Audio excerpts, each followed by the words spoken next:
The teachings of Lord Krishna in the Gita are presented in the form of a conversation of an accomplished teacher, a realized sage, with his disciple Arjuna, a devoted spiritual seeker. Arjuna has requested Yogeshwar Krishna to support him, since he is his pupil who relies on him. Arjuna prays for such teachings which may help him to attain ultimate bliss. Similarly, what you will hear next is a traditional homage in Sanskrit made at the beginning to a revered, accomplished teacher or sage, describing his attributes and requesting blessings and guidance, and offering up the merits of any accomplishments which may result therefrom. Om Shri Sadgurudev Bhagwan Ki Jai!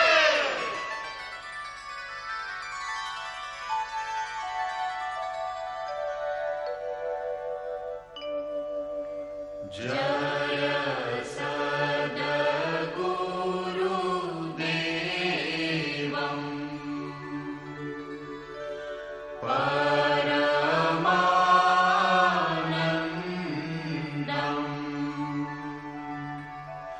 Amara Shariram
Chitrakuta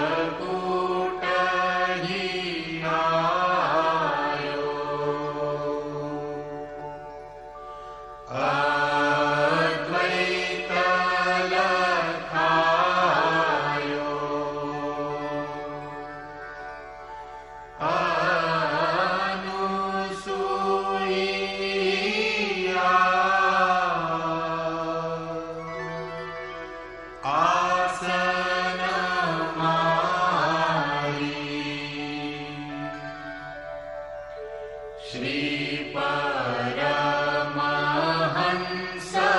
Swami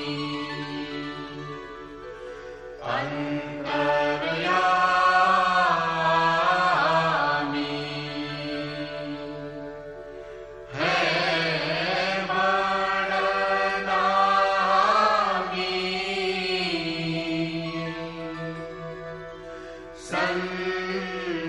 Sansari Hansana Gitakari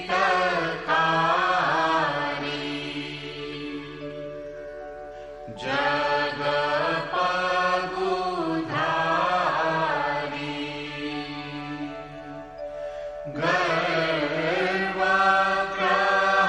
Garvagrahari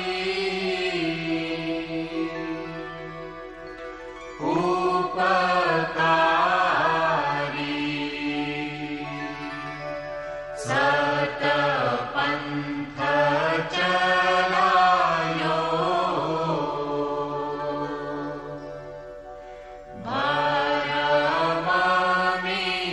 Bharamamitayo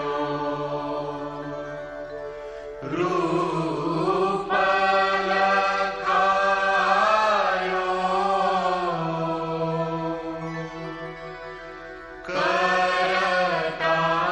Karatari यह शिष्य है तेरो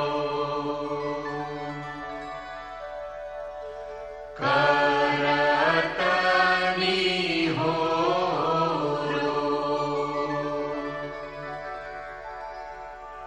मोह पर हेरो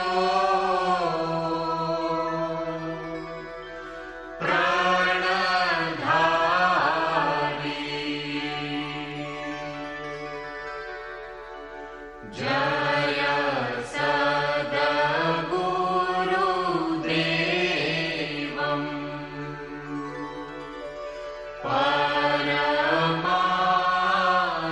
परमानन्दम्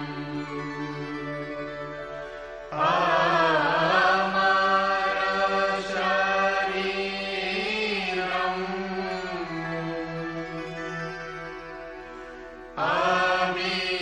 अविकारी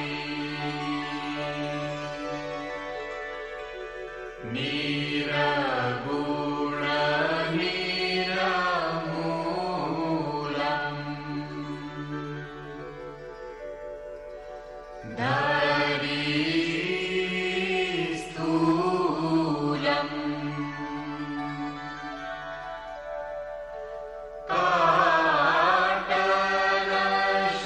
काटलशूलम्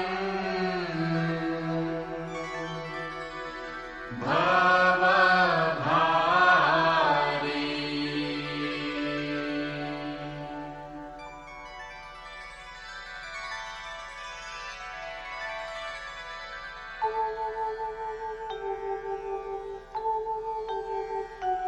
ॐ जय गुरुदेव जय गुरुदेव जय गुरुदेव जय गुरुदेव ॐ जय गुरुदेव जय गुरुदेव जय गुरुदेव जय गुरुदेव ॐ जय गुरुदेव जय गुरुदेव जय गुरुदेव जय गुरुदेव.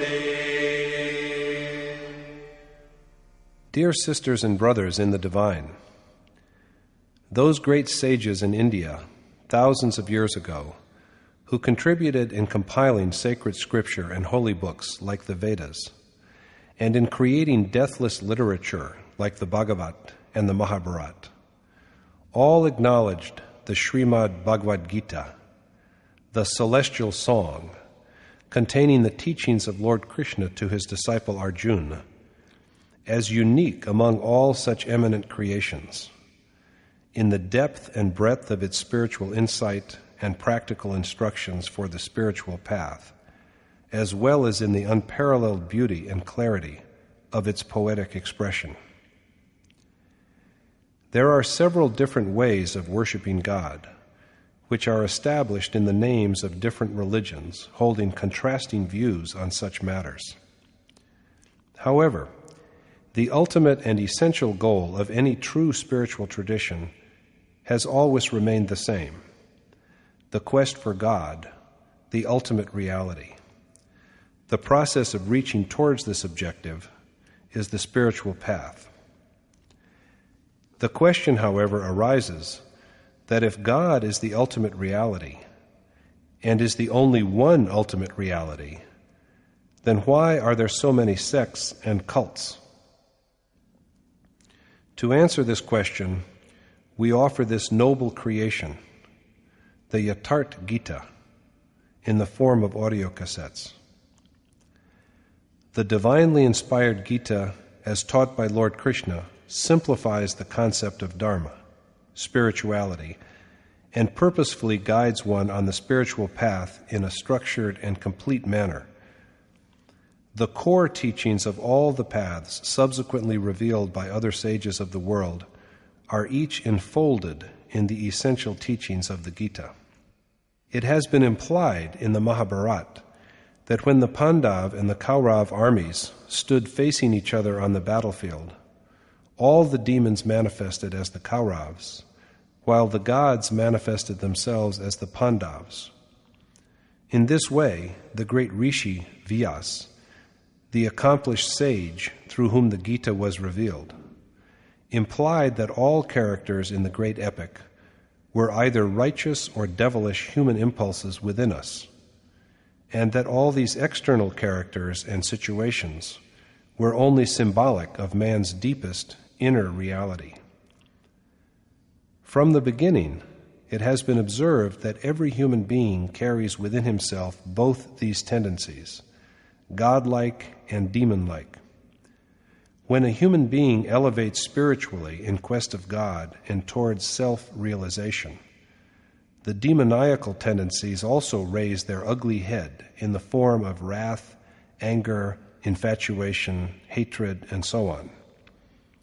The overcoming of these ugly tendencies and obstacles is the real war depicted in the Gita, the internal war conducted within the sphere of the human heart by the sincere seeker, to liberate himself or herself from worldly bondage and attain spiritual victory and everlasting peace.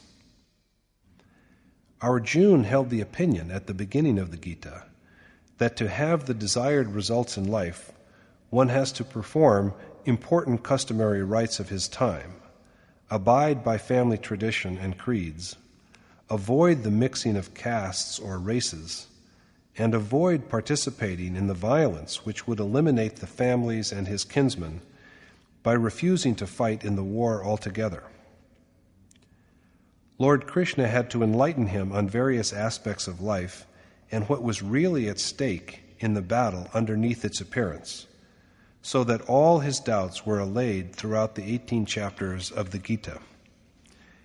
At the end, Krishna asked Arjuna, "Is your delusion born out of ignorance dispelled?" And Arjuna professes that indeed, through the grace of Krishna's teachings, his ignorance has been dispelled and his doubts extinguished, and that he is now ready to act in accordance with Krishna's directives. These teachings and precepts, as a matter of fact, were not only for Arjuna, but for all mankind. Each of us wonder, as did Arjuna, what is the real purpose of life? What are the results we really desire, and what is the correct path to attain them? Hence, reading or listening to and contemplating all 18 chapters of the Gita is of great benefit to all men and women, old and young, indeed, for every human being. The Gita is not only a work of the world's great literature, it is a holy book or scripture relevant to people everywhere and for all times. Therefore, such reading or listening to the Gita will awaken the presence of the divine deep within each one of us, and set worthy values in the minds of children. However, one has to actually tread the path shown by the Gita if one wants to obtain these insights into its knowledge of the great mystery that is existence. These cassettes have been designed to help in that endeavor, and to thereby bring you to infinite joy, eternal peace, prosperity, and the clearing away of all sadness, doubts, and fears, including the great and terrible fear of death. It is indeed a matter of our good fortune and blessings that even after 5,000 years, the teaching of Lord Krishna is available for each of us to apply in our lives. Listen to these cassettes whenever you wish to open your heart and set your mind free of all age-old conventions, and allow it to come on the path of self-realization, the merging into the Supreme Spirit. In doing so, you are an integral part of that timeless tradition everywhere of seekers becoming accomplished sages, experienced by countless individuals in all cultures throughout history, now and in future generations yet to come.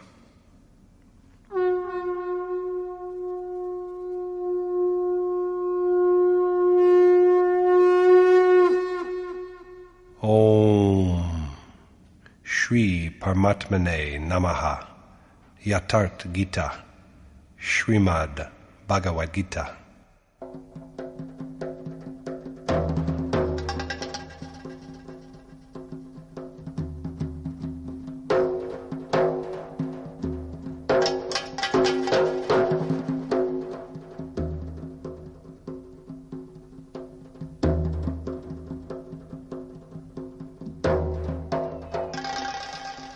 Chapter 1.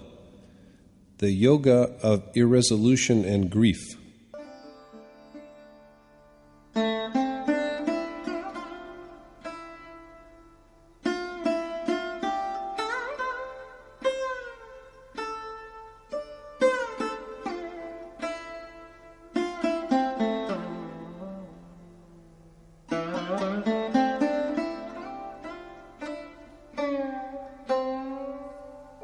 धर्मक्षेत्रे कुरुक्षेत्रे समवेता युयुत्सवः मामकाः पाण्डवाश्चैव किमकुर्वत Sanjaya.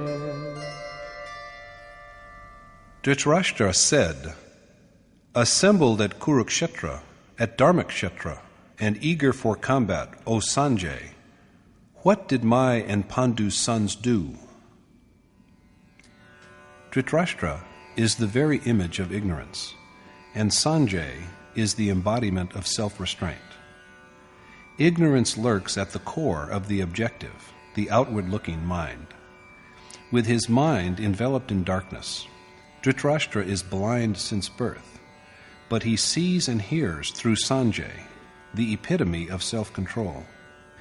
The aging king Drastra knows that God alone is real, but as long as his infatuation for his son Duryodhana, born from ignorance and usurper of the Pandav throne, endures, his inner eye will be focused on the forces of the Kaurav, who symbolize the ungodly forces of negative, sinful impulses, arrayed for battle against the Pandav forces, who symbolize the godly forces of righteous and virtuous impulses.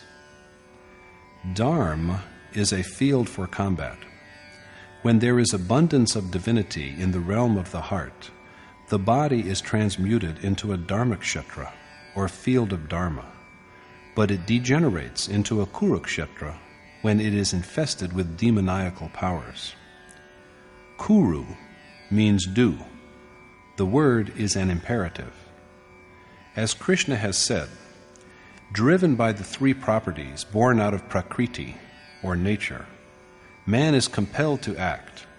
Without action, he cannot even live for a moment.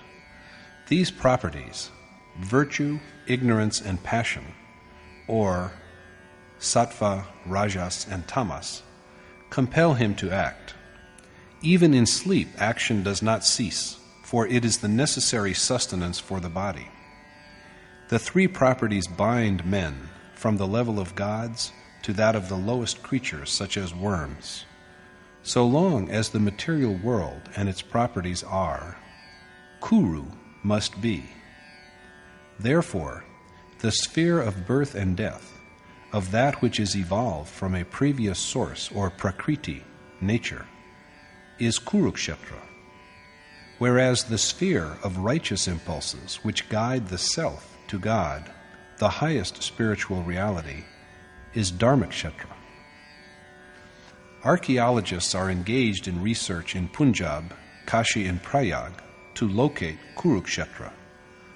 But the poet of the Gita has himself suggested, through Krishna, where the war of his sacred poem, the Mahabharata, was fought.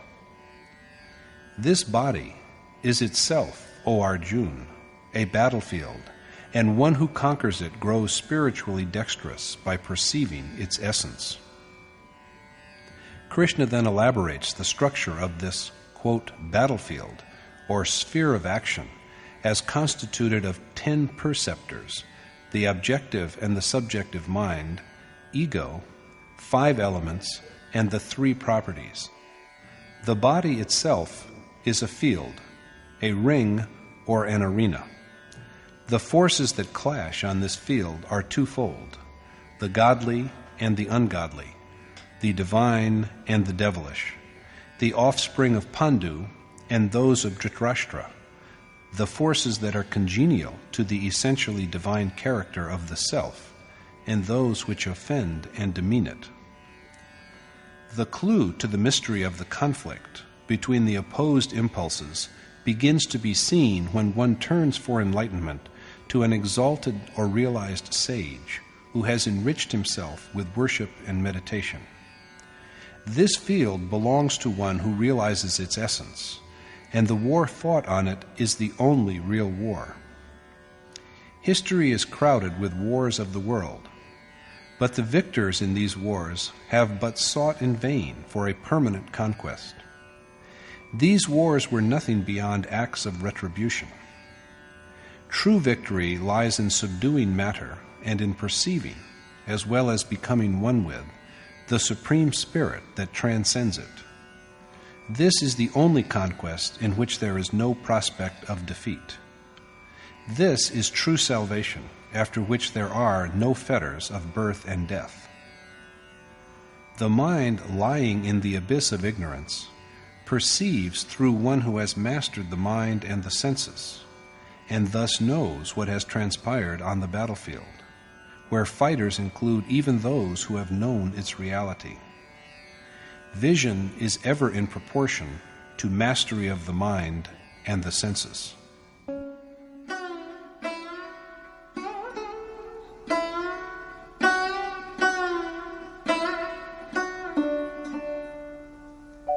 दृष्ट्वा तु पाण्डवानीकं व्यूढं दुर्योधनस्तदा आचार्यमुपसंगम्य राजा वचनमब्रवीत्.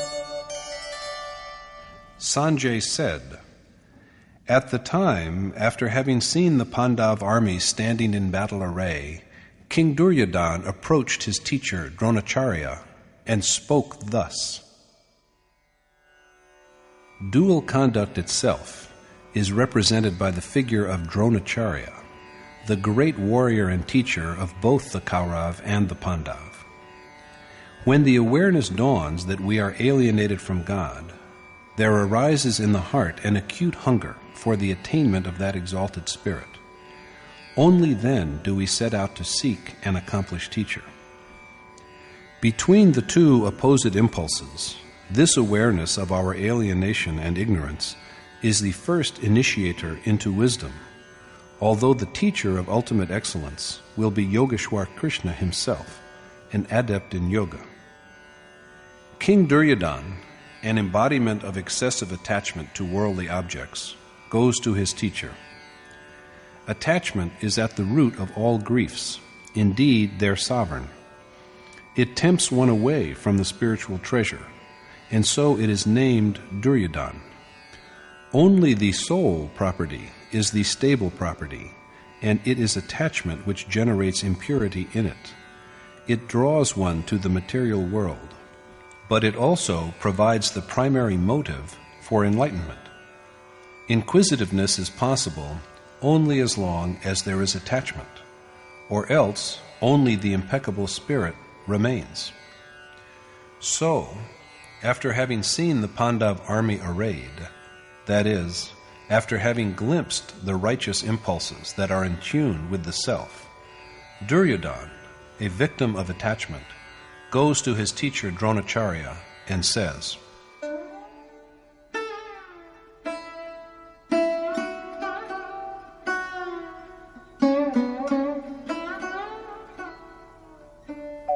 Pasyaitam Panduputrāṇāṃ Acārya Mahatīṃ Chamu Vyūಢāṃ Drupada-putrena Tava Shishyena Dhīmata.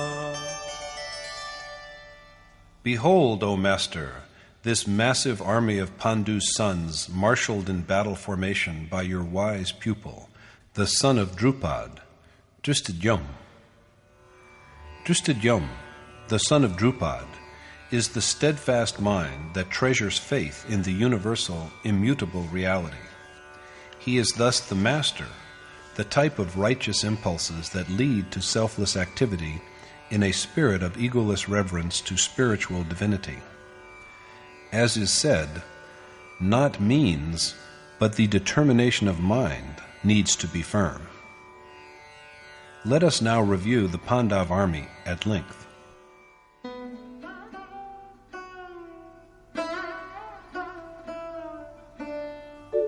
Atra shura maheshvasa Bhimarjuna samayudhi Yuyudhano viratascha Drupadascha maharatha.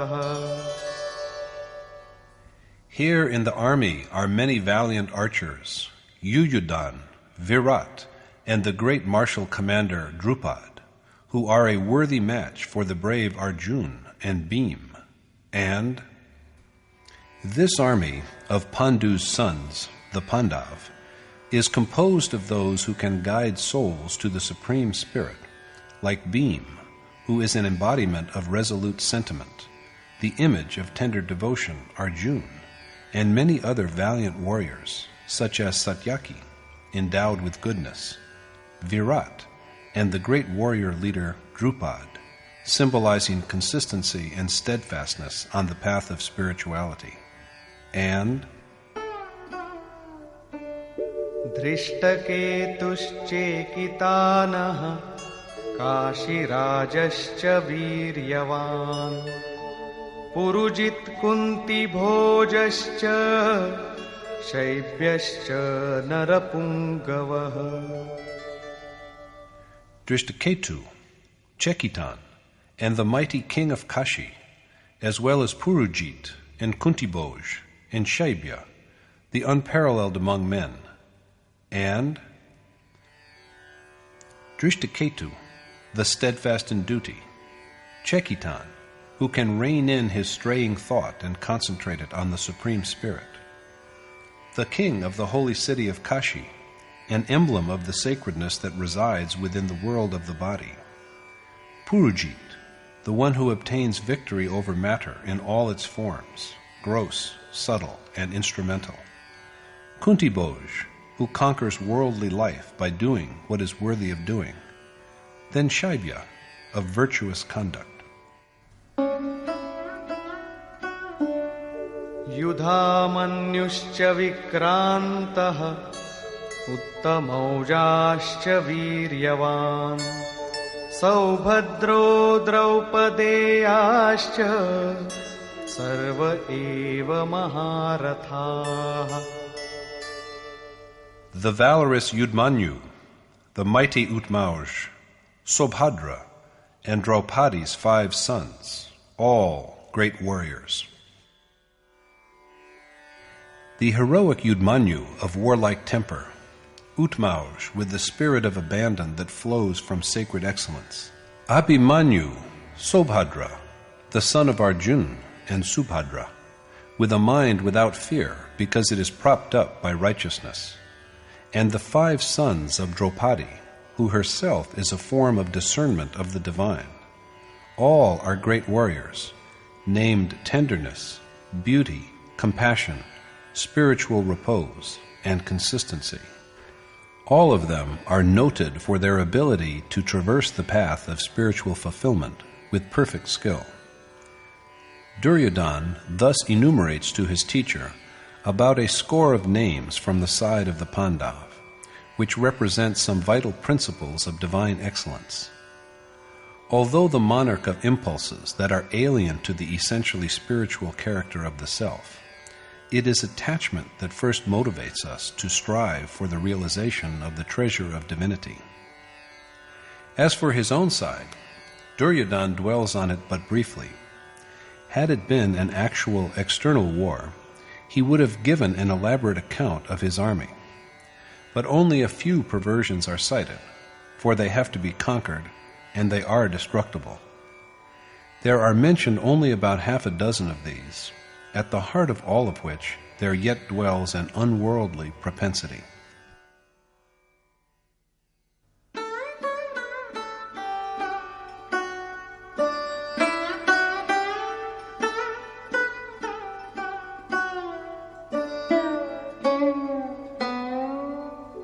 अस्माकं तु विशिष्टाये तान्निबोध द्विजोत्तम नायका मम सैन्यस्य संज्ञार्थं तान् ब्रवीमि ते. Be it known to you, O the worthiest of the twice-born Brahmins, the names of those who are most eminent amongst us, the chiefs of our army. These I now name for your information. The, quote, worthiest of the twice-born, close quote. That is how Duryodhana addresses his teacher Dronacharya before he introduces to him the chiefs of his army. The worthiest of the twice-born would hardly be an appropriate term of address for a commander-in-chief if the war were a physical external war. In fact, the Gita dwells upon the conflict between contradictory innate impulses, upon the dual conduct which is Dronacharya. The world of matter exists, and there is duality if we are even in the least isolated from God. However, the urge also for overcoming this duality of object-spirit is also derived first from the teacher Dronacharya. It is imperfect knowledge that induces the hunger for enlightenment. It is now time to have a look at the leaders of the impulses which are hostile to the essentially sacred character of the self.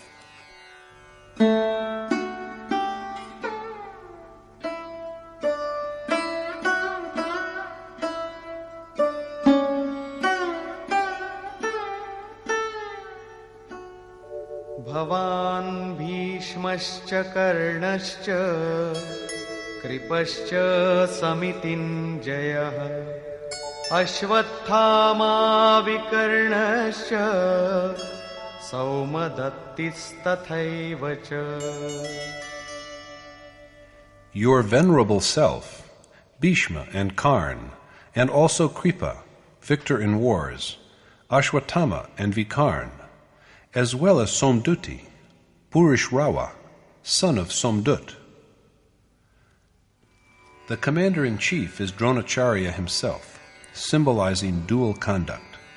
And then there is the grandsire Bhishma, the very image of delusion. Delusion is the fountainhead of deviation from the ideal state. Since it survives until the very end, delusion is the grandsire. The whole army has perished, but Bhishma yet lives on. He lies unconscious on his bed of arrows and still continues to breathe. Like Bhishma also are Karna, a betrayer of the sacred character of self, and the conquering warrior Kripacharya. Kripacharya represents the act of compassion by the seeker in the state before self-realization. God is the mine of compassion, and the sage attains to the same state after fulfillment. But during the period up to accomplishment, so long as the worshipper is removed from God, and God is removed from him, when the uncongenial impulses are still alive and strong, and he is besieged by delusion, if the seeker feels compassion at this stage, he is destroyed. For acting with pity, in leaving her meditation hut and giving alms to the king of attachment disguised as a beggar, while her husband Rama was away, Sita had to undergo penance in the kingdom of Lanka for years. Vishvamitra fell from grace because he felt tenderness at this stage. Maharshi Patanjali, the preceptor of Yoga aphorism, has expressed a similar view when he says, "Attainments made through perfect meditation are indeed attainments, but they are also just as formidable obstacles in the way of the endeavor of the individual soul for identification with the Supreme Spirit as are sensual desire, anger, greed, and delusion." Goswami Tulsidas has said, "O Garud, manifold are the obstacles built up by Maya when we strive to unravel the knots of properties of nature, mere distortions of truth. Attainment of sanctity elevates, but the mind conjures up one temptation after another." The illusory Maya obstructs in many ways. It brings men accomplishments and untold wealth, and even turns them into holy beings. If a being of such accomplishment just passes by, even a dying man is revived. Notwithstanding the recovery of the patient, however, the seeker shall be destroyed if he regards the cure as his own achievement. Instead of one sickness, 1,000 maladies will swarm upon his mind. The process of reverent contemplation of the divine will be interrupted, and he will so stray from the right path that the world of matter overwhelms him. If the goal is distant and the seeker feels compassion, this one act alone is sufficient to result in the debacle of his whole army. So he has to be on his guard against the feeling of compassion until the moment of final attainment, although at the same time it is also true that compassion is the hallmark of a saint. But before ultimate fulfillment, this kind of compassion is the mightiest warrior among the evil, demoniacal impulses. It is thus that Ashwatthama is an image of inordinate attachment, Vikarn of indecision, and Burishrawa of perplexity and confusion. They are all chiefs of the outward flowing current of life.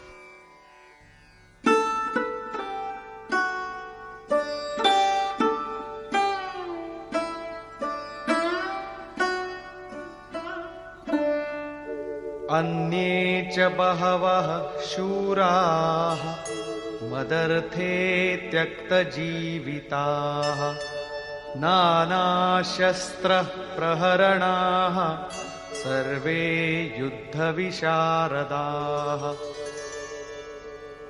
And there are many other skilled warriors also, equipped with numerous arms, who have forsaken hope of life for my sake. And many other valiant warriors are resolved, Duryodhana intimates to Dronacharya, to fight for his sake, even at the cost of their life. But there is no precise enumeration of them. Duryodhana then points out the innate qualities with which each of the two armies is fortified. Aparyaptam tadasmakam balam bhishmabhirakshitam paryaptam tvidametesham balam bhimabhirakshitam.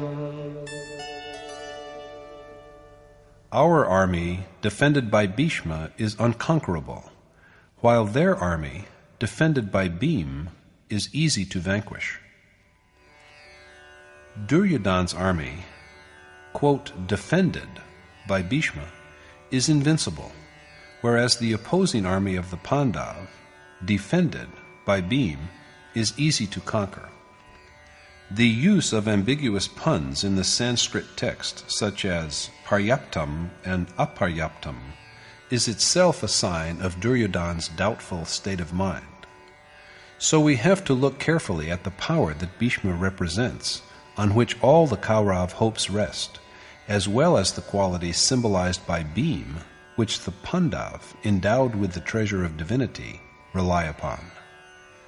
Duryodhana then gives his final estimate of the situation. Ayaneshu cha sarveshu yatha bhagamavastitaah bhishmamevabhirakshantu bhavantah sarva evahi. So, while keeping to your respective stations in the several divisions, all of you should doubtlessly protect Bhishma alone on all sides. Duryodhana here commands all his chiefs to keep to their posts and yet protect Bhishma on all sides. The Kaurav cannot be defeated if Bhishma, delusion, is safe and alive. So it is obligatory for all the Kaurav chiefs to defend Bhishma rather than to fight with the Pandav. This is intriguing. After all, what kind of, quote, defender is this Bhishma who cannot even defend himself? What complicates the matter even more is that the Kaurav are also wholly dependent upon him. So they have to devise all possible measures of defense for him. This is certainly no physical warrior. Bhishma is delusion itself. So long as delusion is alive, unrighteous impulses cannot be vanquished. The word invincible here means difficult to vanquish rather than impossible to vanquish. As Goswami Tulsidas has said, the most difficult to conquer is the hostile world of matter, and the one who subdues it is indeed heroic. If delusion ceases, ignorance also ceases to exist, and the residues of negative feelings, such as excessive attachment, hasten to a quick demise. Bhishma is blessed with death by wish. So the death of desire and death of delusion are one and the same. This idea has been so lucidly expressed by Sant Kabir as follows. Since desire is the maker of birth and illusion, and it is desire that creates the material world, he who abandons desire is the one who cannot be conquered. That which is free from delusion is eternal and unmanifest. Desire is illusion and the progenitor of the world. In Kabir's view, as he puts it, the self which achieves freedom from desire is united with the fathomless, eternal, boundless reality. One who is free from desire dwells within the self and never falls from grace, for he has his being in the Supreme Spirit. At the beginning, there are numerous desires, but eventually there remains only a longing for the realization of God. The fulfillment, too, of this wish also marks the end of desire. Had there been something higher, greater, or more precious than God, one would surely have craved for it. But when there is nothing beyond or above him, what else can be desired? When all things that can be had are achieved, the very roots of desire are destroyed and delusion perishes utterly. This is Bhishma's death by wish. Thus, defended by Bhishma, Duryodhana's army is invincible in every respect. Ignorance is present as long as there is delusion. When delusion is dead, ignorance also dies. The Pandav army, on the contrary, defended as it is by Bhim, is easy to conquer. Bhim is the very image of sentiment. God dwells in feeling.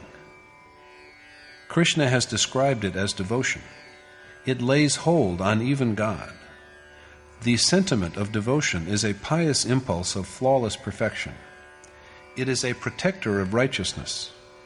On the one hand, so resourceful that it brings about realization of the Supreme Spirit. On the other hand, it is also so delicate and fragile that this day's fidelity and adherence often turn into nothingness and even outright privation on the next day. Today we admire a sage for his virtue, but the very next day we grumble and cavil because we have seen him relishing delicacies. Devotion is shaken by suspicion of even the slightest flaw in the loved one. The impulse of righteousness is undermined, and the ties with the object of affectionate devotion are broken. So it is that the Pandav army defended by Bhima can be conquered with ease. Maharshi Patanjali has given expression to a similar view in the following phrase: "Only meditation practiced for a long time with constant devotion and reverence can be firm." Now let us listen to the flourish of the warrior's conches.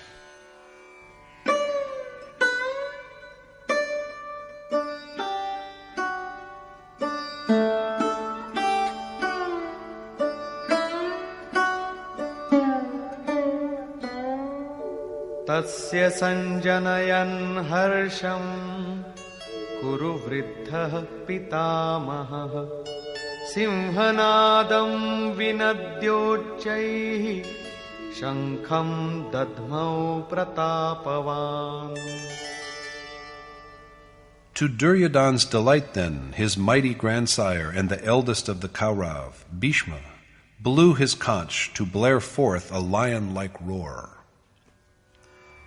Conches are blown after the Kaurav have taken stock of their strength. The trumpeting of conches is a declaration of the intention of each of the chiefs of what he can offer after conquest. The mighty grandsire Bhishma, the eldest of the Kaurav, blows his conch to produce a lion-like roar which gladdens Duryodhana's heart. The lion represents the terrible tooth and claw aspect of nature. Our hair stands on end and our hearts beat violently when we hear the roar of a lion in a still, solitary forest, even though we are miles away from the beast. Fear is a property of nature, not of God. Bhishma is the very image of delusion. If delusion prevails, it will enwrap the material world's forest of fear which we inhabit in yet another shroud of fear, to make the existing dread even more frightening. Delusion cannot offer anything else except this. So renunciation of the material world is the right step for one who quests for self-realization. Worldly inclinations are like a mirage, a mere shadow of ignorance, and the Kaurav have nothing to declare against this. Numerous conches from their side are trumpeted simultaneously, but they altogether inspire no other feeling except fear. Fear, although in varying degrees, is born out of each perversion. Similar is also the message of the conches of the other Kaurav chiefs. Tatah shankhaschcha bhairyascha panavanaka gomukhaah sahasaivaabhya hanyanta sashabdastu mulo bhavat. Then there abruptly arose a tumult of conches and kettle drums, tabors, drums, and cow horns. After Bhishma's blowing of his conch, numerous other conches, drums, and trumpets are sounded together, and they make an awesome noise. The Kaurav have no message other than that of fear. Intoxicated with a sense of false success, the outward-looking impulses that offend and demean the human soul render the bonds of infatuation yet stronger. Now the Pandav, representing righteous impulses that are in harmony with the divine character of the self, respond to the Kaurav challenge with their own declarations, the first of which is made by Yogeshwar Krishna himself.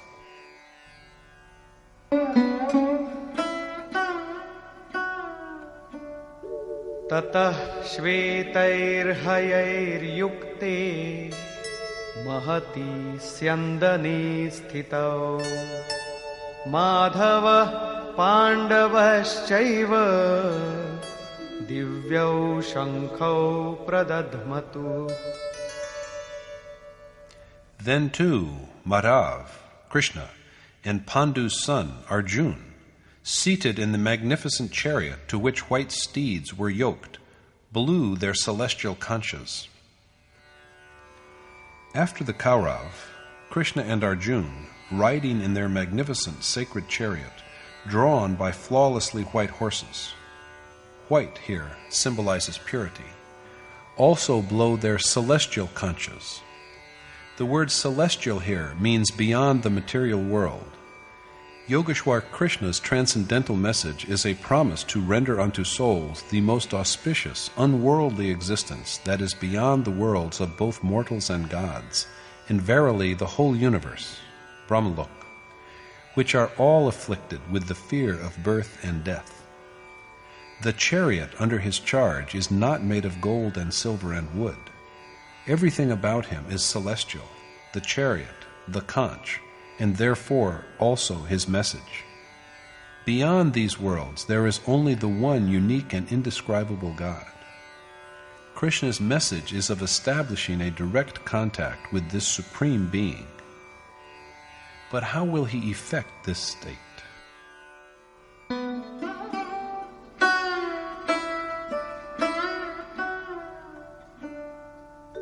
पाञ्चजन्यं ऋषिकेशो देवदत्तं Dhananjay पौण्ड्रं दध्मौ महाशङ्खं भीमकर्मावृकोदरः. While Rishikesh, Krishna, blew his conch, Panchjanya, and Dhananjay, Arjuna, the conch named Devdut, the Vrikodar, Bhim, of awesome deeds, blew the great conch, Poundra. So Rishikesh, Krishna, master and lord of the senses, who knows all the mysteries of the human heart, blows the conch, Panchjanya. This is a declaration of his intent to restrain the 5 organs of perception, which correspond to word, touch, form, taste, and smell, and to transmute their inclinations into devotion. Exerting control and mastering the wild senses, and disciplining them into faithful servitors, is the gift from an accomplished teacher, the gift indeed from the admired God. Krishna is a yogi, an accomplished teacher. As Arjuna says in the Gita, "Lord, I am thy disciple." It is only a noble teacher who can make us relinquish all objects of sensual pleasure, and to see and listen to and touch nothing except the desired God. Dhananjay, a name given to Arjuna which means the victor of wealth, is the affectionate devotion that attains to the state of divine exaltation. This devotion is a feeling of tenderness for the desired object, which includes within itself all the experiences of devotees, even pangs of separation and occasional disenchantment and tears. There should be nothing for a devotee except the longed-for God. If the devotion to him is perfect, it embraces the virtues that provide access to the Supreme Spirit. Dhananjay is another name of this faculty. One kind of wealth is the external riches which are needed for physical sustenance, but that has nothing to do with the self. The really lasting wealth of man, which he can truly call his own, is realization of his self, the God within. In the Upanishad Brihadaranyaka, Yajnavalkya teaches the same to his wife Maitreya when she asks him, "My Lord, if this whole earth belonged to me with all its riches, should I through its possession attain immortality?" The sage replies, "No, your life would be like that of the wealthy. None can possibly hope to be immortal through wealth." Bhim, the warrior of awesome deeds and one of Arjuna's 4 brothers, blows his great conch, Ponder, which denotes sentiment. The heart is the spring as well as the habitat of feeling. This is why Bhim is called Vrikodar, the large-hearted. You are attached to a child, but that attachment belongs essentially to your heart. It only manifests itself in the child. Sentiment is fathomless and mighty, and this sentiment is Bhim's great conch that is now blown. The affection that he represents is embodied in sentiment. That is why Bhim blows the conch named Pandra. However, although sentiment is mighty, it can be so only through the medium of love. Goswami Tulsidas admits that he has known the omnipresence of God only through its manifestation in love.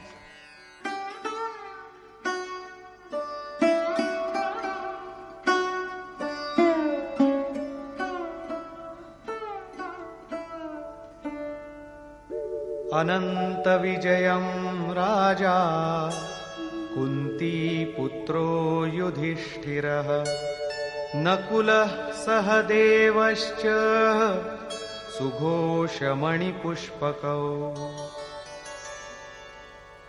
King Yudhishthir, the son of Kunti, blew the conch Anant Vijay, whereas Nakul and Sahadev blew their conches Sughosh and Mani Pushpak. King Yudhishthir of the Pandav, one of the brothers of Arjuna, blows the conch Anant Vijay, which means endless conquest. Kunti, his mother, is the very image of dutifulness, and Yudhishthir, the embodiment of dharma, or natural piety. If one's adherence to dharma is steady, Anant Vijay, endless conquest, will bring about the absorption of the self in the boundless God.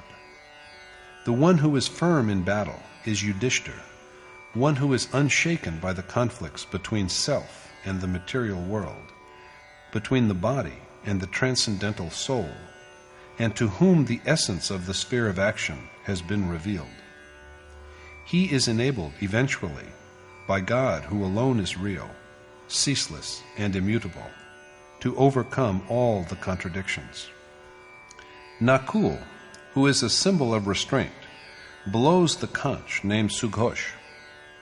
As restraint grows firmer, evil is subdued and the dominance of righteousness is proclaimed. Sahadev, the adherer to truth, blows on the conch which bears the name of Mani Pushpak. Sages have described each breath as a precious ruby. As is said, what a pity that we squander the jewels of our breath on idle gossip. One kind of satsang is the moral discourse we hear from noble men, realized sages, accomplished teachers. But the real spiritual discourse is internal. According to Krishna, the self alone is true and eternal. True satsang comes about when the mind reins itself in from all externals and dwells with the self. This adherence to truth is cultivated by incessant reflection, meditation, and samadhi. The more joy one feels in dwelling with the one reality, the more restraint one gains over each breath, the mind, and the instruments by which objects of sense affect the self. The day they are totally restrained is the day when we are absorbed in the ultimate essence. Providing, like a good instrument, harmonious accompaniment to the song of the self is true satsang. The physical ruby is hard, but the jewel of breath is even more tender than a flower. Flowers fall and wither soon after they bloom, and we can never say that we shall live until the next breath. But if there is true adherence to the self, it leads us to realize the highest goal through providing control over each breath. There is nothing to proclaim beyond this, although each device is helpful in traversing a certain stretch of the path of spiritual perfection. Sanjay further speaks on the subject.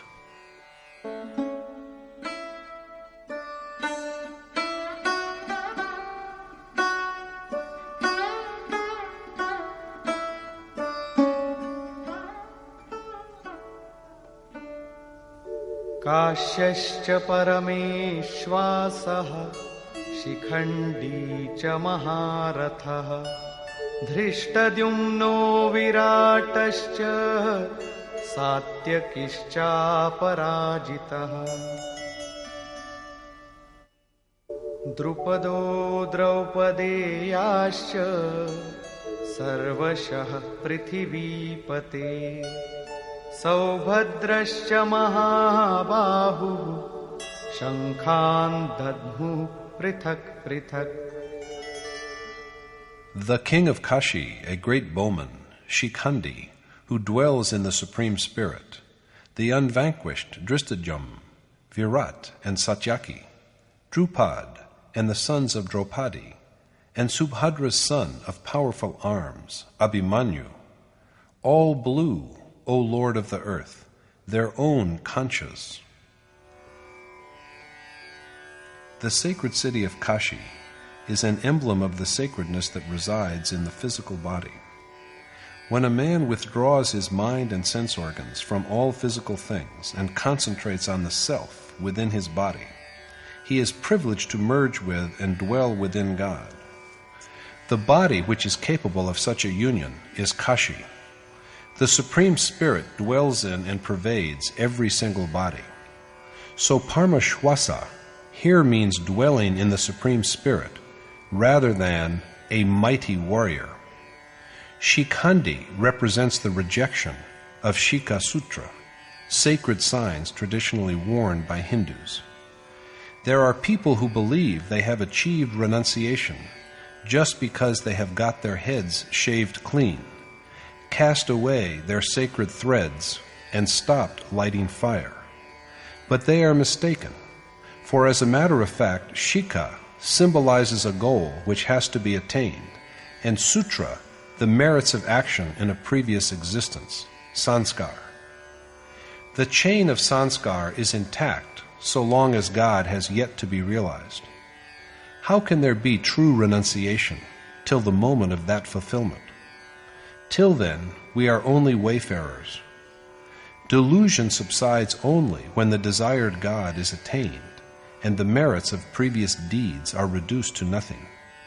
So it is Shikhandi who proves to be the undoing of Bhishma, the image of delusion and self-deception. Shikhandi represents the unique quality that is essential for the man who chooses the path of reflection, a truly mighty fighter on his side.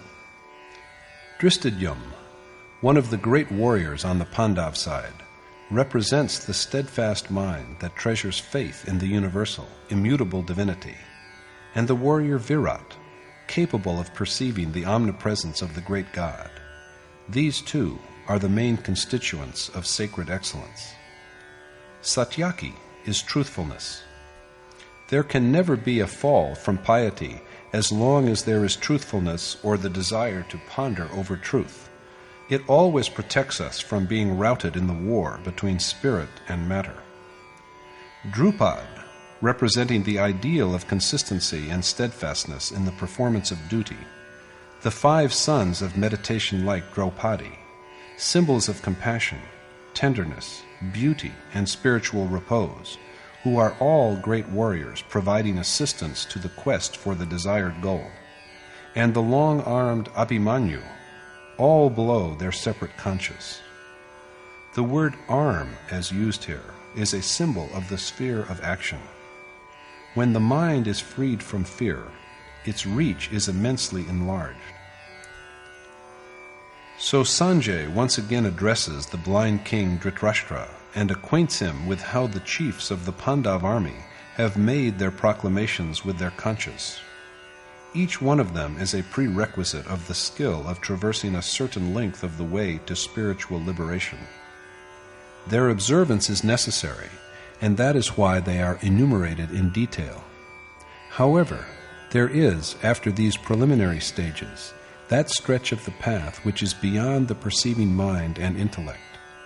This is the length along which one is enabled to travel only by the blessedness of the great God's awakening within the self. He stands up from the self as vision and is self-evident.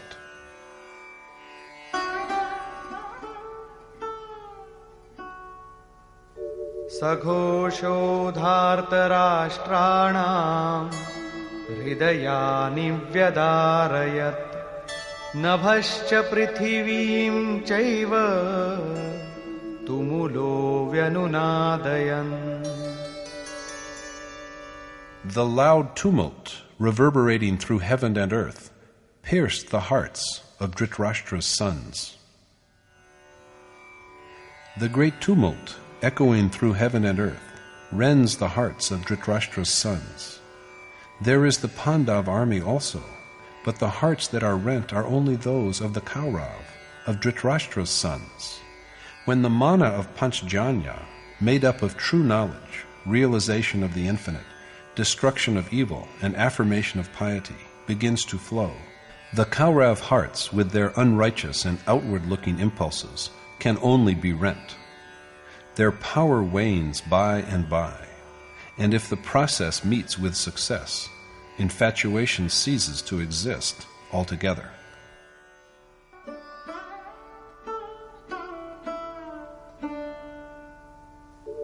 अथ व्यवस्थितान् दृष्ट्वा धार्तराष्ट्रान् कपिध्वजः प्रवृत्ते शस्त्रसम्पाते धनुरुद्यम्य पाण्डवः. ऋषिकेशं तदा वाक्यम् इदमाह महीपते सेनयोरुभयोर्मध्ये रथं स्थापयमेच्युत. यावदेतान्निरीक्षेऽहम् योद्धुकामानवस्थितान् कैर्मया सह योद्धव्यम् अस्मिन् रणसमुद्यमे. Then, O king, after viewing the sons of Dhritarashtra in array, when the discharge of missiles was about to commence, Kunti's son Arjuna, whose ensign bore the image of Hanuman, raised his bow and spoke to Rishikesh thus: O Achyut, Krishna, keep my chariot between the two armies, so that I may watch those who are formed up for combat, and know whom I have to fight in the ensuing battle. Sanjay, an epitome of self-restraint, endeavors to enlighten the mind of Dhritarashtra, lying under a pall of ignorance, by pointing out that apart from the other exemplary captains of the Pandav army, there is the Hanuman ensign of Arjuna. Hanuman, a symbol of true renunciation. Disenchantment with the world and the desire to renounce it are the mark of Arjuna's battle standard. Some interpreters have named this standard the, quote, monkey ensign because of its frenzied fluttering. But this is unacceptable, for the primate exhibited on the ensign is no common monkey, but the god Hanuman himself, who has risen above all distinctions. To him honor and dishonor are the same. Giving up lust for material objects which have been heard or seen, of worldly objects and sensual pleasures, is renunciation. So, after having seen Dhritarashtra's sons arrayed just when missiles are about to be launched, Arjuna, whose distinctive motto is renunciation, lifts his bow and speaks to Rishikesh, the lord and master of the senses and knower of the mysteries of the heart, addressing him as the infallible. He requests his charioteer, Krishna, to station the chariot between the two armies. His words, however, are not words of command to a charioteer, but a prayer by a devotee to the worshipped one, a noble sage and accomplished teacher. But why does he want Krishna to park the chariot? Arjuna wants to ascertain well who the warriors intent upon battle are, whom he has to fight in this business of warfare. योत्स्यमानानवेक्षेऽहम् य एतेऽत्र समागताः धार्तराष्ट्रस्य दुर्बुद्धेर्युद्धे प्रियचिकीर्षवः. Because I wish to observe those who have assembled here to fight for pleasing Dhritarashtra's wicked-minded son Duryodhana in the battle. Arjuna wants the chariot to be parked in front of the Kauravas so that he may see the kings, desirous of battle, who have joined the evil-minded Duryodhana for the sake of his happiness, for Duryodhana who represents excessive attachment. Arjuna wishes to observe well the kings who have assembled to fight in the war for the cause of infatuation of Duryodhana, the usurper king.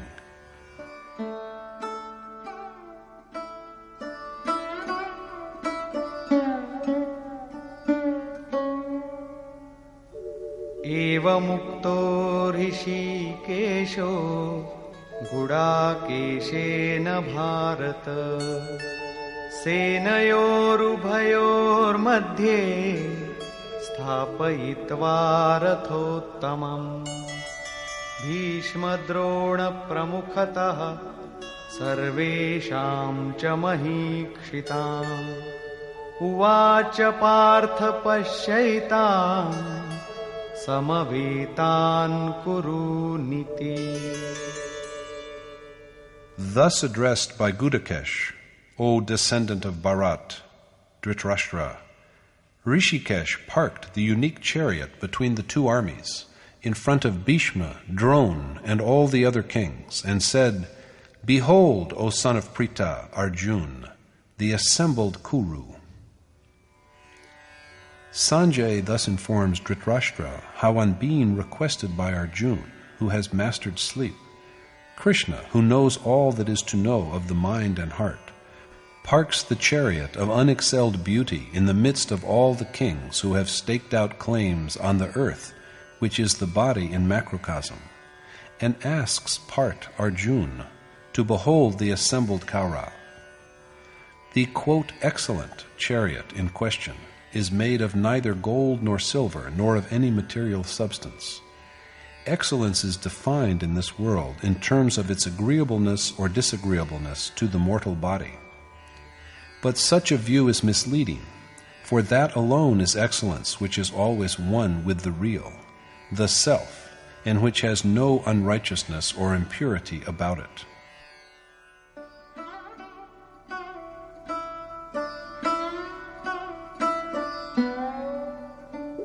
तत्रापश्यत् स्थितान् पार्थः पितॄनथ पितामहान् आचार्यान् मातुलान् भ्रातॄन् पुत्रान् पौत्रान् सखींस्तथा श्वशुरान् सुहृदश्चैव सेनयोरुभयोरपि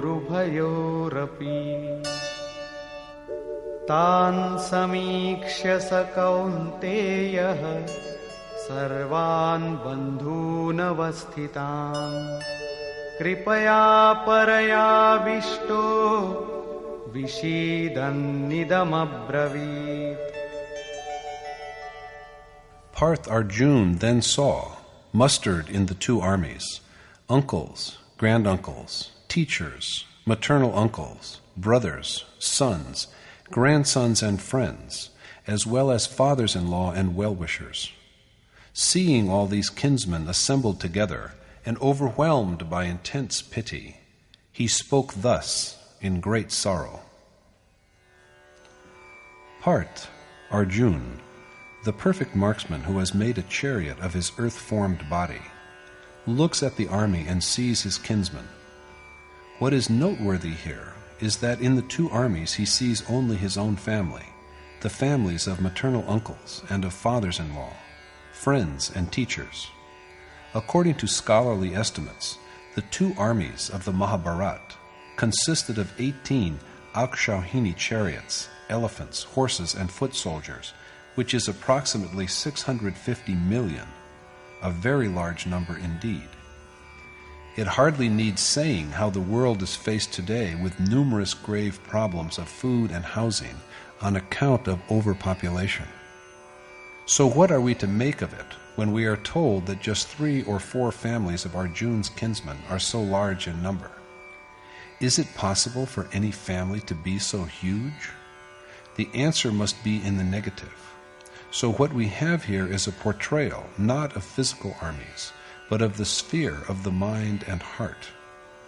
Overcome with deep compassion, when he sees all his kinsmen mustered for battle, Arjuna speaks in grief.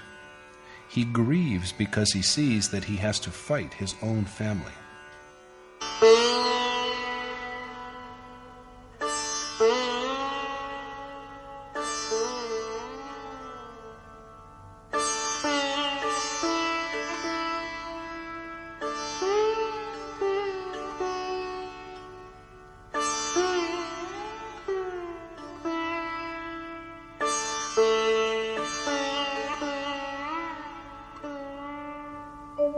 दृष्ट्वेमं स्वजनं कृष्ण युयुत्सुं समुपस्थितम् सीदन्ति मम गात्राणि मुखं च परिशुष्यति वेपथुश्च शरीरे मे रोमहर्षश्च जायते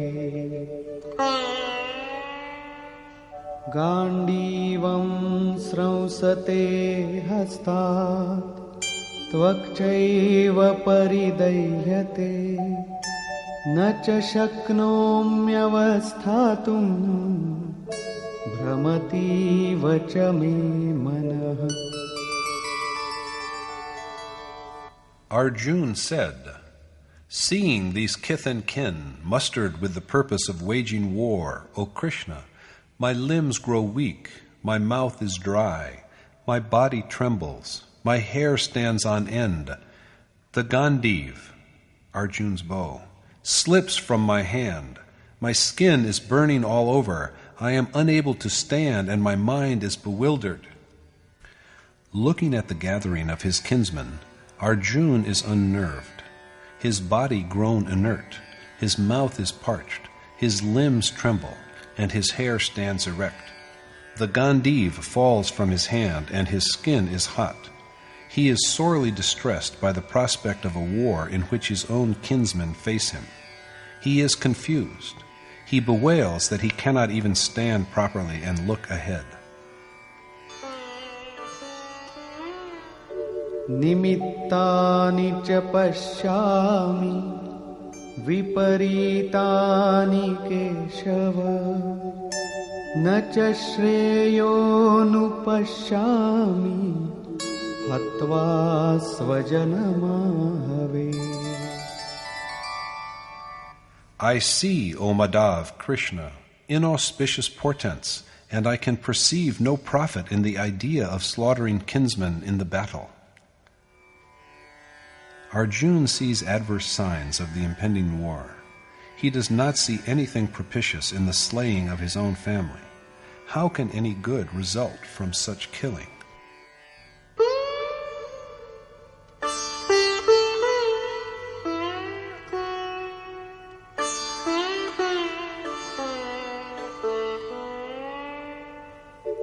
न काङ्क्षे विजयं कृष्ण न च राज्यं सुखानि च किन्नो राज्येन गोविन्द किं भोगैर्जीवितेन वा. I aspire, O Krishna, after neither victory nor a realm and its pleasures, for of what avail is sovereignty to us, O Govind, Krishna, or enjoyment, or even life itself? Arjuna's whole family is on the brink of war, so he does not wish for either victory or the kingdom that this victory may bring him, or even the pleasures of that kingdom. Of what use will be a kingdom or enjoyment or life to him? He then states the reasons for his reluctance to fight in the war.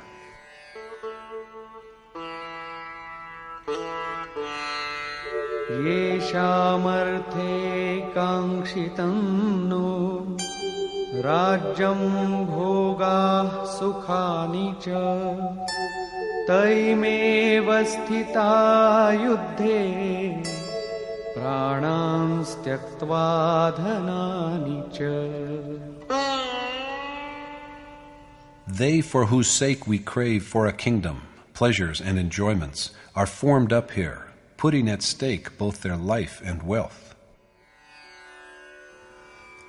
The family, for whose sake Arjuna has desired the happiness of a kingdom and other pleasures, is now mustered on the battlefield despairing of its life. If he had desired a kingdom, it was for them. If he had hungered for the pleasures of wealth and indulgence, it was because he wanted to enjoy it along with his kith and kin. But he now desires neither a kingdom nor pleasures, nor enjoyment, because he sees his kinsmen standing against him without any hope of life. Whatever he had desired was dear to him for their sake. But he does not need these things if he has to get them at the cost of his kinsmen. Desires remain as long as there are family ties. Even a poor man, having only a wretched hovel to live in, will not accept an empire extending over the length and breadth of the world, if for this he has to kill his family, friends, and kinsmen. Arjuna says the same thing. He is fond of pleasures and he loves victory, but of what good can they be to him if the very people for whom he desires these rewards are no longer with him? Of what use will enjoyment of pleasures be in their absence? After all, who are the people he will have to kill in the war?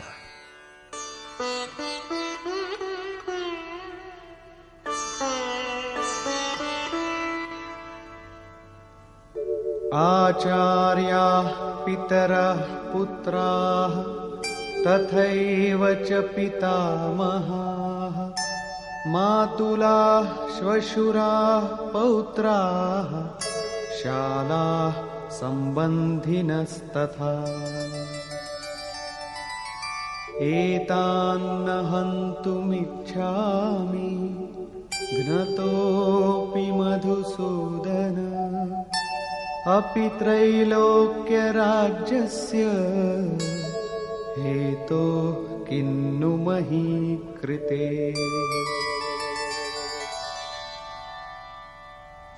Teachers, uncles, nephews, as well as granduncles, maternal uncles, fathers-in-law, grandnephews, brothers-in-law, and other kinsmen.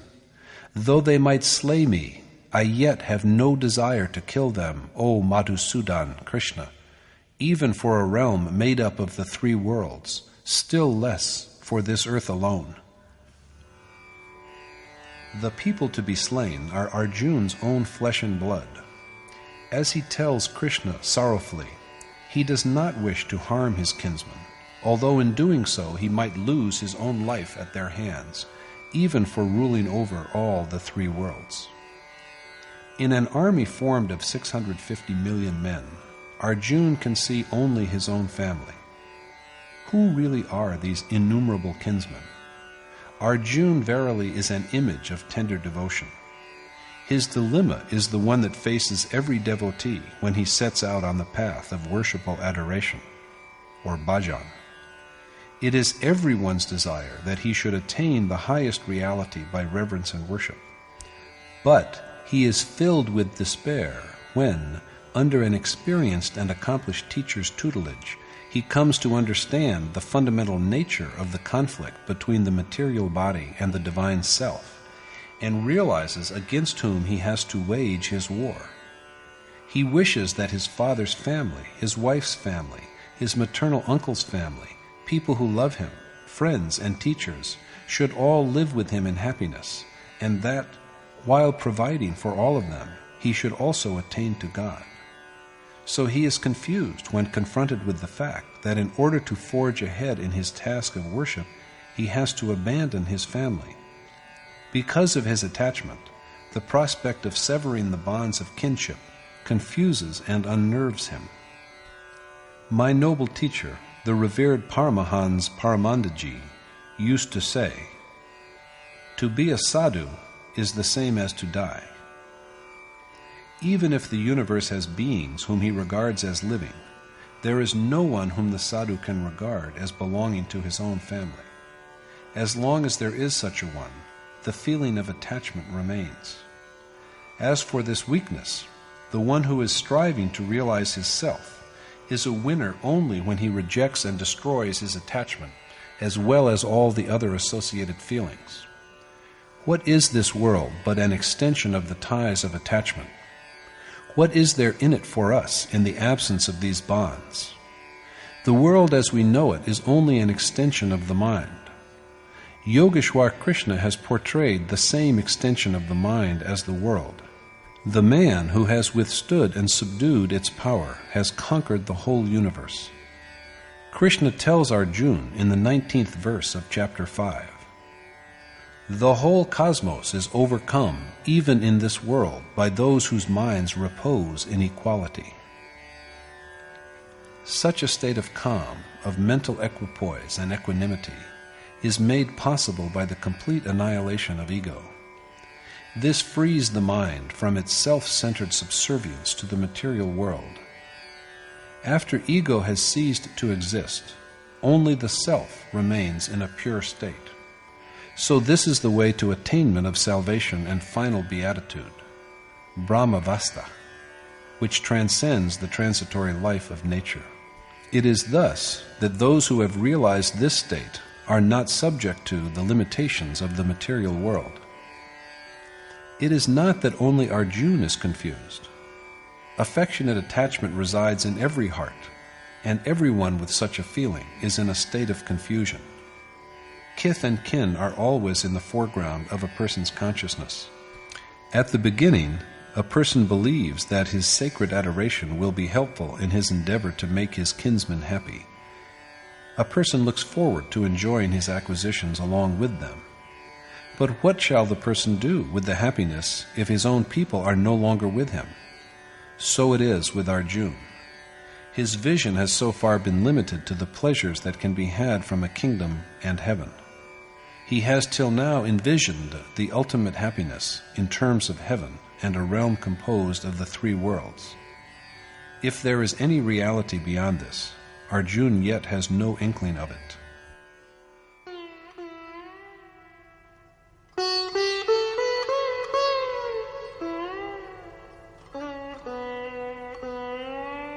निहत्य धार्तराष्ट्रान्नः का प्रीतिः स्याज्जनार्दन पापमेवाश्रयेदस्मान् हत्वैतानाततायिनः.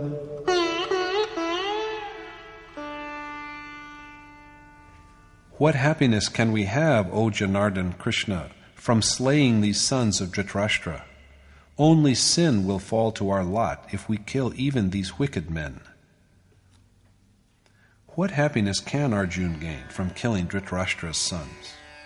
Dhritarashtra denotes the, quote, insolent or profligate nation, and born from it is Duryodhana, the image of infatuation, the usurper king. But shall even the slaying of such an evil kinsman make Arjuna and Krishna happy? The Kaurav are unrighteous, but the Pandav will be only guilty of sin if they kill them. We call men evil-doers if they adopt impious ways for their livelihood. In fact, however, the worst felons are those who put obstructions in the way of the self. The gravest offenders in this respect are lust, anger, avarice, and inordinate attachment, which obstruct one's realization of the self.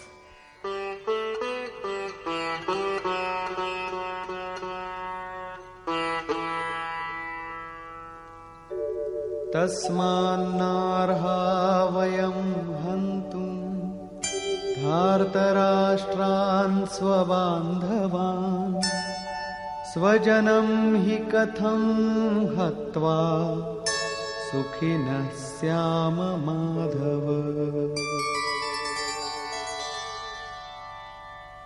So it is not for us to kill Dhritarashtra's sons, for how indeed can we be happy, O Madhav Krishna, if we slaughter our own kinsmen? Is it not surprising that the Kaurav are at this moment seen as kith and kin? Did they not come to the battlefield as foes? In truth, physical relationship arises from ignorance. He is my maternal uncle. Here is my wife's family. This is the community of my own people. What are all these but ignorance? We have people who are affectionate to us, and we have our family, and we have our world, but all these we have only as long as there is attachment. All such ties are demolished when there is no attachment. That is why even sworn enemies now appear to Arjuna as kinsmen. He asks Krishna how they can be happy by killing their kinsmen. Without ignorance and attachment, the idea of family cannot exist. Paradoxically, however, it is this ignorance that also provides the initial urge for knowledge. Some great men, like Bhartrihari and Tulsidas, were driven to renunciation by their spouses, whereas there are examples of many others who have gone the same way because of their disillusionment with the conduct of a stepmother.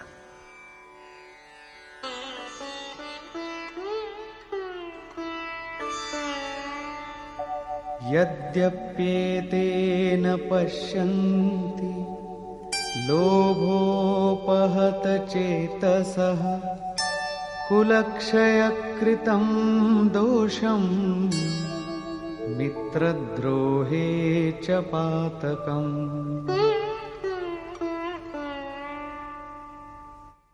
कथं न ज्ञेयमस्माभिः पापादस्मान्निवर्तितुं कुलक्षयकृतं दोषं प्रपश्यद्भिर्जनार्दन.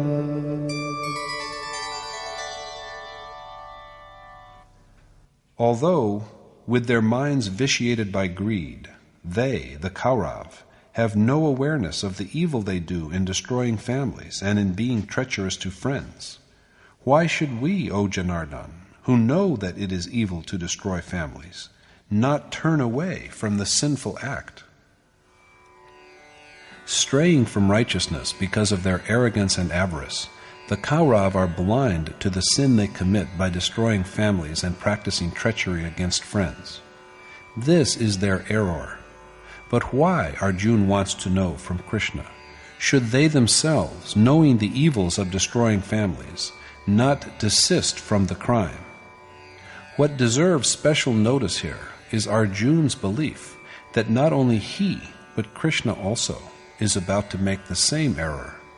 So he is also indirectly accusing Krishna.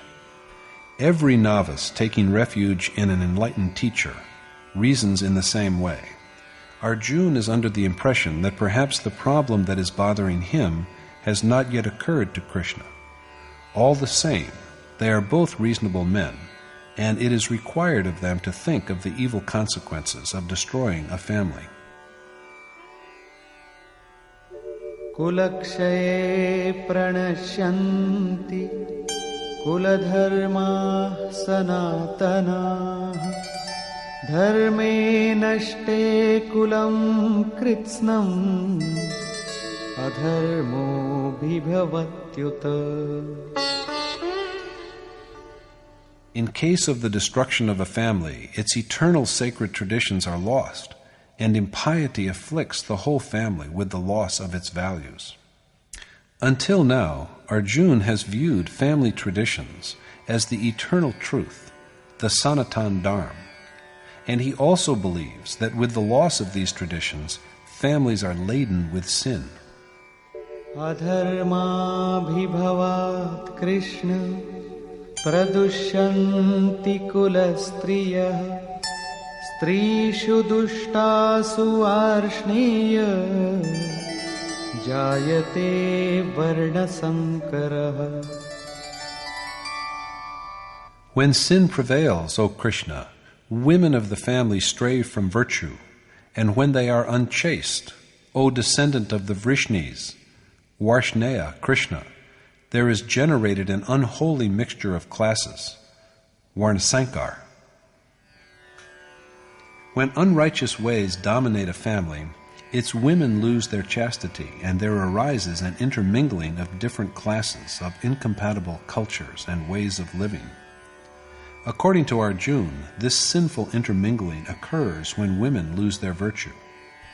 But Krishna contradicts this by saying, I am fully contented in the self, and there is nothing more precious which is beyond my reach. Yet I continue to practice meditation and renunciation, and urge others to the same. But these are only means and not the goal.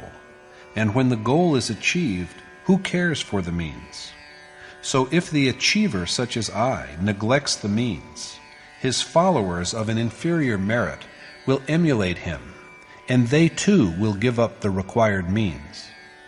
Confused and misled from the path of self-realization, they then perish. Lacking in true achievement, they only swagger emptily as if they were perfect. This imitation creates a chaos. There remains no distinction between the deserving and the undeserving. This confusion is Varnasankar, and the teacher himself is held responsible for this disorder. That is why an ideal teacher always teaches by his own conduct. For a while, however, he chooses to remain silent, and Arjuna goes on with his elaboration of the evils of Varnasankar.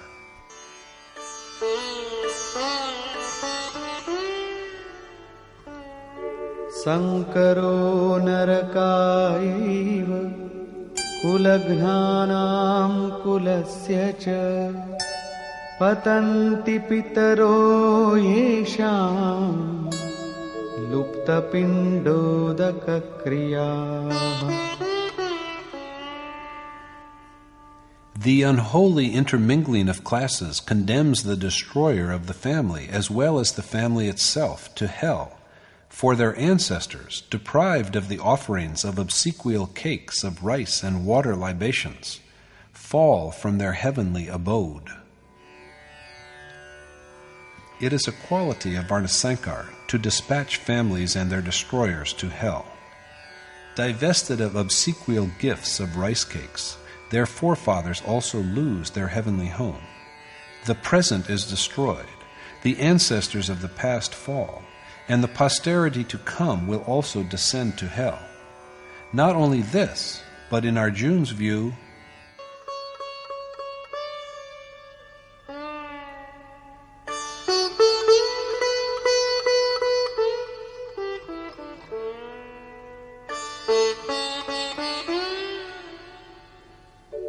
doshairetaihi kulagnana varnasankarakarakaihi utsadyante jati dharma kuladharmascha shashvata.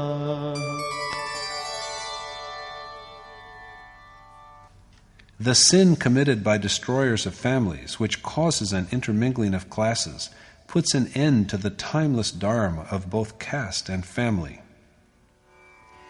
According to Arjuna, the evils of Varnasankar destroy the traditions of both families and their destroyers. He holds the view that family traditions are changeless and eternal. But Krishna refutes this later by asserting that self alone is the changeless and eternal Sanatan Dharma, that immutable, eternal, divine principle that animates all things and beings and which enables them to realize themselves. Before a man has realized the essence of this eternal Sanatan Dharma, he gives credence to some tradition or the other. Such is Arjuna's belief at the moment, but in Krishna's view, it is a mere delusion.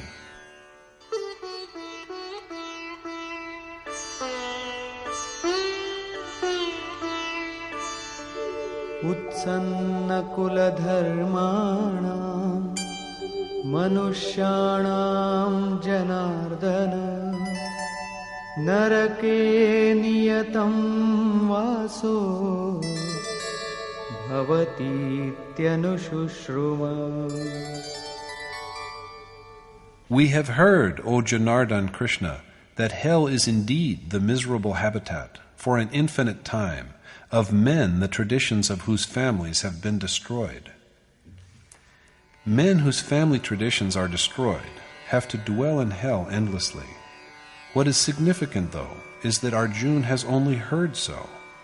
As he believes, with the destruction of a family, not only its traditions, but also its own changeless everlasting dharma is destroyed. He thus equates traditions with the eternal Sanatan Dharma. It is well known, he says, how a man has to suffer in hell for the loss of his dharma. But he has only heard so, not seen, but only heard of it. Aho bata mahat papam kartum vyavasita vayam yadrajya sukhalobhena hantum svajanamudyata. Tempted by the pleasures of temporal power, alas, what a heinous crime have we resolved to commit by killing our own kith and kin. How regrettable that although possessed of wisdom, they are yet determined to commit a grave sin by being intent upon killing their own family because of greed of regal power and its pleasures. At this point, Arjuna regards his knowledge as in no way less than that of Krishna. All seekers, as it has already been said, feel this way at the outset.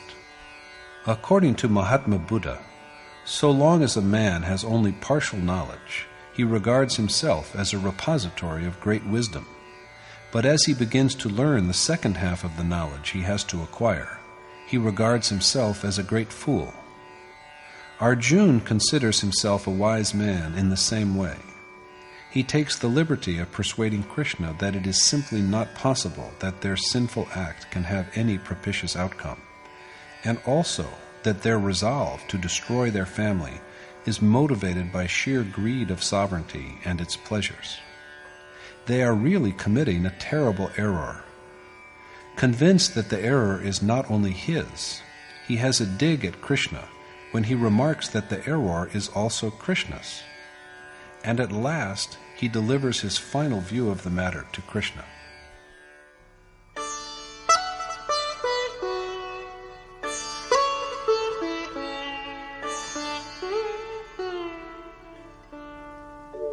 Yadi mama pratikaram ashastram shastrapanayah dhartarashtrarane hanyu tanme kshemataram bhavet. I shall indeed prefer the prospect of being slain by the armed sons of Drastra, while I myself remain unarmed and unresisting. Arjuna's death at the hands of Dhritarashtra's armed sons, while he himself remains unarmed and unresisting, will be, according to Arjuna, a fortunate event. History will then remember him as a magnanimous man who had averted a war by sacrificing his own life. People forsake their lives for the happiness of tender, innocent children, so that the family may thrive. People go abroad and live in luxurious mansions, but after 2 days they begin to pine for their discarded hovels. Such is the strength of attachment. It is behind Arjuna's feeling that it will be propitious even if he is killed, unresisting, by the armed sons of Dhritarashtra, for it will ensure the children of the family a prosperous and happy life.